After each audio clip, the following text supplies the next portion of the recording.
Hello अस्सलाम वालेकुम first year के स्टूडेंट। आपकी बुक का चौथा चैप्टर जो कि आपको बताएगा कि हम इसमें क्या पढ़ रहे हैं। हम इस चैप्टर का नाम पढ़ते हैं बायो एनर्जेटिक्स है, फोटोसिंथेसिस, सेलुलर रेस्पिरेशन और फोटो रेस्पिरेशन हम इसमें पढ़ेंगे।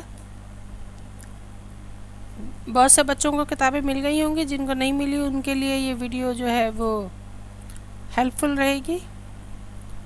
आइए देखें इस चैप्टर में जो टॉपिक्स हैं उनको कितना एक्सप्लेन किया गया। पहले आपको इंट्रोडक्शन लिखेंगे बायो एनर्जेटिक्स की, यानी बायोलॉजी के ज़रिए बायोस के ज़रिए लाइफ के ज़रिए एनर्जी हासिल करना। ठीक है, बायोलॉजिकल ऑर्गेनल्स जो हैं वो किस तरह एनर्जी हासिल करते हैं, फिर उनकी टाइप्स हैं, एटीपी क्या है, एडीपी क्या है, ये सारा बताया जाएगा। ठीक है, ये एनर्जी मॉलिक्यूल्स हैं जिनके ब्रेकडाउन और कंस्ट्रक्शन सिंथेसिस से जो है वो आपको एनर्जी प्रोवाइड होती है। एक एटीपी को बनने के लिए 7.3 किलो कैलोरीज पर मोल एनर्जी चाहिए होती है। इसी तरह ये आप मज़ीद इसमें पढ़ते रहेंगे। तो एटीपी किस तरह बन रहा है, फोटोसिंथेसिस और रेस्पिरेशन के ज़रिए। तो अब हम फोटोसिंथेसिस को तफसील से पढ़ेंगे इस चैप्टर में, और उसका पूरा process, role of light in photosynthesis, कितनी एनर्जी चाहिए, कितना वेस्टेज होता है, ये सारा बताया जाएगा। कितनी नैनोमीटर की एनर्जी ज़रूरी है। बॉटनी का ये चैप्टर बहुत इम्पोर्टेंट, और एमटीकेट वगैरह में इसमें से बहुत ज़्यादा आता है। फिर पिगमेंट्स जो फोटोसिंथेसिस में काम आते हैं, कौन से, क्लोरोफिल ए, क्लोरोफिल बी, उनका स्ट्रक्चर, उनकी प्लेसमेंट, सब बताया जा रहा है इस चैप्टर में बहुत तफसील से।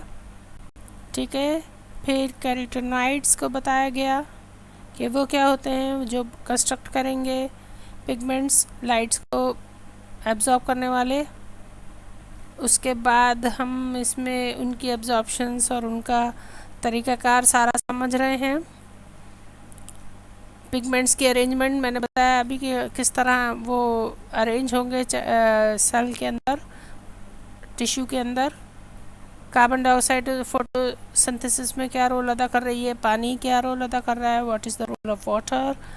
उसके बाद लाइट डिपेंडेंसी बताई जा रही है, साइक्लिक नॉन साइक्लिक फोटोसिंथेसिस। ठीक है, फॉस्फोराइलेशन। उसके बाद आ जाते हैं हम उसी तरह वो अरेंजमेंट और किस तरह वो डिस्क में एनडीपी मॉलिक्यूल्स जो हैं वो लाइट के बेस पर काम करेंगे। Transport chain, electronic transport chain पे पूरा नोड भी बाज़ाक़त आता है, उसमें से ऑब्जेक्टिव्स भी आते हैं। इवन ये कि मास्टर्स लेवल पे भी ये आते हैं, ग्रेजुएशन लेवल पे भी आते हैं। इस वजह से इनको ज़रूरत से ज़्यादा तवज्जो दीजिएगा। वैसे तो चैप्टर बहुत इम्पोर्टेंट है। इसके बाद अल्लाह आपका भला करे जनाब, एटीपी की फॉर्मेशन फॉस्फोराइलेशन फोटोफॉस्फोराइलेशन में बता रहे हैं। कम्प्लेक्स प्रोसेस होता है, उसको किस तरह किया जाएगा, एनर्जी कितनी रिलीज़ हो रही है, कितनी वेस्ट हो रही है और कितनी रीयूज़ हो रही है, ये सब बता रहे हैं इस चैप्टर में। ठीक है, साइक्लिक फोटोफॉस्फोराइलेशन राइलेशन। उसके बाद जो है वो लाइट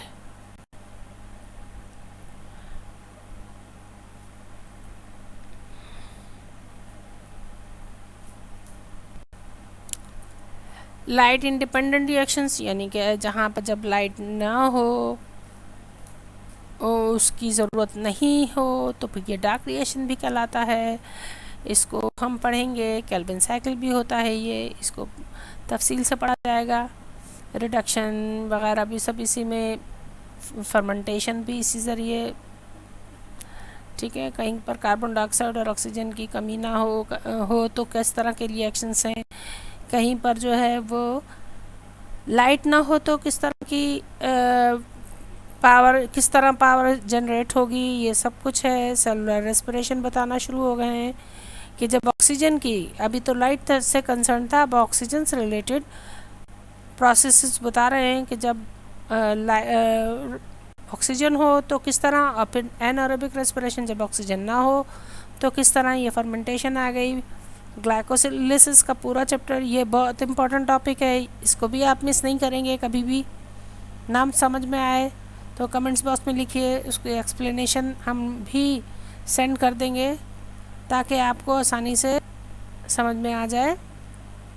ज़रा देर से समझ में आता है लेकिन खोपड़ी लगानी पड़ेगी बच्चे, ठीक है। उसके फेजेस हैं, फिर एनारोबिक के पूरे प्रोसेस बताया गया है, इक्वेशंस के साथ, डायग्राम्स के साथ आपको इसको तैयार करना है, ठीक है। उसके बाद एरोबिक रेस्पिरेशन का सारा पाथवे बता रहे हैं, एनर्जी कहाँ से कैसे मॉलिक्यूल कौन सा टूटा, कौन से मॉलिक्यूल रिलीज़ हुए, कौन सी कितनी एनर्जी हुई, और उसका जो साइकिल है उसको क्रैब साइकिल कहेंगे, वो भी आ गया, ठीक है। इसको सिट्रिक एसिड साइकिल और ट्राई कार्बोक्सिलिक एसिड साइकिल भी कहते हैं। ये आपको बहुत पढ़ना है, ये भी ETCA जो है वो बहुत इम्पोर्टेंट है, और इसमें एनर्जी लेवल किस तरह जो है वो बन रही है, रिलीज़ होगी, मॉलिक्यूल टूट रहे हैं, कौन सा एनर्जी बॉन्ड बनेगा, कौन सा टूटेगा। ये डायग्राम भी बहुत ज़रूरी है, इसमें से ऑब्जेक्टिव्स बहुत ज़्यादा आ सकते हैं, इस चैप्टर को बहुत उससे कीजिएगा। फिर ये ETC आ गया, इलेक्ट्रॉन ट्रांसपोर्ट चेन, किस तरह इलेक्ट्रॉन्स जो हैं वो बन रहे हैं, कौन से एंजाइम्स की ज़रूरत पड़ रही है, कौन सी साइट है जहाँ पर हम क्रैब साइकिल को होता देखते हैं, नोटिस करते हैं, ठीक है। ये सब बड़ा इम्पोर्टेंट चैप्टर। अभी तो प्लांट्स रिलेटेड हो रहा है, फिर ये बॉडी में एनिमल्स के, बैक्टीरियाज के भी उसमें होता है, लेकिन फ़िलहाल जो अगर आप बॉटनी के पॉइंट ऑफ व्यू से प्लांट्स की एग्जांपल्स के साथ पढ़ेंगे तो बहुत अच्छा रहेगा। फिर सेलुलर रेस्पिरेशन में फैट्स और प्रोटीन किस तरह काम कर रहे हैं और उनसे किस तरह एनर्जी उनके ब्रेकडाउन से रिलीज़ हो रही है, ठीक है। फिर फोटो रेस्पिरेशन यानी लाइट से की वजह से इसमें भी ATP नहीं होगी, ठीक है। इसमें ATP नहीं बन रहे हैं, बस डायरेक्ट एनर्जी रिलीज़ हो रही है या कंस्ट्रक्ट हो रही है, ये भी आपको बताया गया। इसको फोटो रेस्पिरेशन कहते हैं। वैसे मेरा सब्जेक्ट चूँकि बॉटनी नहीं है इसलिए मैं बहुत अच्छा सा शायद एक्सप्लेन नहीं कर पा रही हूँ, बाकी आपके टीचर्स आपको ज़रूर समझाएंगे, और अगर आपको ज़रूरत पड़े तो आप लिख के भेजें कमेंट्स बॉक्स में, आप अपने नोटिफिकेशन में लिखें, आप अपने इनबॉक्स में लिखें, ईमेल करें, हम आपको उसकी एक्सप्लेनेशन सेंड करेंगे ज़रूर, ठीक है। ये सब आपका चैप्टर चल रहा है, साइकिल्स बताए गए हैं,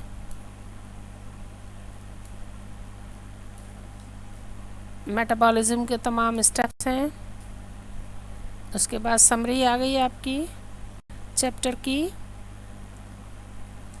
जिसमें से ऑब्जेक्टिव्स बहुत आते हैं, आप उसमें से MCQs तैयार कर सकते हैं, लेकिन चैप्टर को भी नहीं छोड़ना है। फिर एक्सरसाइज आ गई, पहले ये आपके MCQs का पोर्शन है, उसके बाद आपके शॉर्ट क्वेश्चन आंसर्स हैं, उसके बाद डिटेल क्वेश्चन आंसर हैं, और चैप्टर आपका फिनिश हुआ। नेक्स्ट चैप्टर के साथ इंशाल्लाह फिर मिलेंगे, जब तक के लिए अल्लाह हाफिज़। AA सेंटर को सब्सक्राइब ज़रूर कीजिए। Thank you so much.